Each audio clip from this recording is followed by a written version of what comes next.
বাংলাদেশ ব্যাংকের ভোল্টে থাকা কর্মকর্তাদের ৩০০ লকারের মধ্যে কিছু লকার খুলতে দুদকের পরিচালকের নেতৃত্বে ৮ সদস্যের একটি প্রতিনিধি দল কেন্দ্রীয় ব্যাংকে অবস্থান করছেন।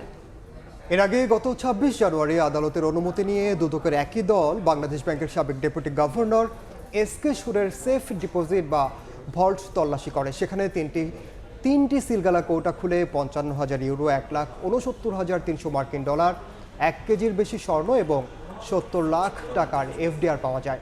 ঠিক ওই সময় তল্লাশির সময় রেজিস্ট্রার পরীক্ষা করলে দেখা যায় সেখানে বাংলাদেশ ব্যাংকের অন্য কয়েকজন কর্মকর্তাও সিলগালা করে রেখেছেন তাদের অর্থ সম্পদ।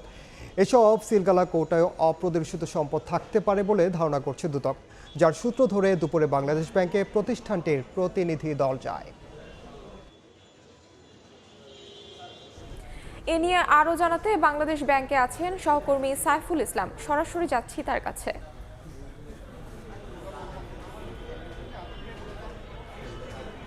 গত ২৬ জানুয়ারির পর থেকেই কিন্তু একটা গুঞ্জন দেখা দিচ্ছিল বা একটা কথা শোনা যাচ্ছিল যে দুদক বাংলাদেশ ব্যাংকের ৩০০ কর্মকর্তার যে লকার আছে সেটি পর্যবেক্ষণ বা সেটি খুলতে আসবে। তবে সেই কথাটি আজকে সত্য হলে বেলা ঠিক দুপুর ১২টা ৩০ মিনিট নাগাদ দুদকের পুলিশ সহ ৮ জন টিম একটু বাংলাদেশ ব্যাংকে প্রবেশ করেছেন। ইতিমধ্যে আমরা জানতে পেরেছি যে চিটং বাংলাদেশ ব্যাংকের চিটং ব্রাঞ্চে যারা থাকা প্রায় কর্মকর্তা যারা বিভিন্ন কোম্পানির সাথে জড়িত ছিল বা অনিয়মের সাথে জড়িত ছিল বা যাদের নামে নানান রকম গুঞ্জন শোনা যাচ্ছে বাংলাদেশ ব্যাংকের বিভিন্ন রকমের অনিয়মের সাথে জড়িত ছিল, সব কিছু মিলে আমরা জানতে পেরেছি ইতিমধ্যে প্রায় ৩০টি লকার খোলা হবে, যেটি দুদকের দায়িত্বে একজন থাকা কর্মকর্তা আমাদেরকে জানিয়েছেন। তবে এর পাশাপাশি বলে রাখি যে গত জানুয়ারি ২৬ তারিখে এসকে সুর বাংলাদেশ ব্যাংকের সাবেক যে ডেপুটি গভর্নর ছিল তার যে লকার ভাঙা হয়েছিল ৩টি লকার, তার ভিতর ৫ কোটি টাকা মূল্যের বিভিন্ন ধরনের গোল্ড থেকে শুরু করে এফডিআর টাকা এবং ইউরো ডলার পাওয়ার পরপরই কিন্তু তারা দেখতে পায় যে এখানে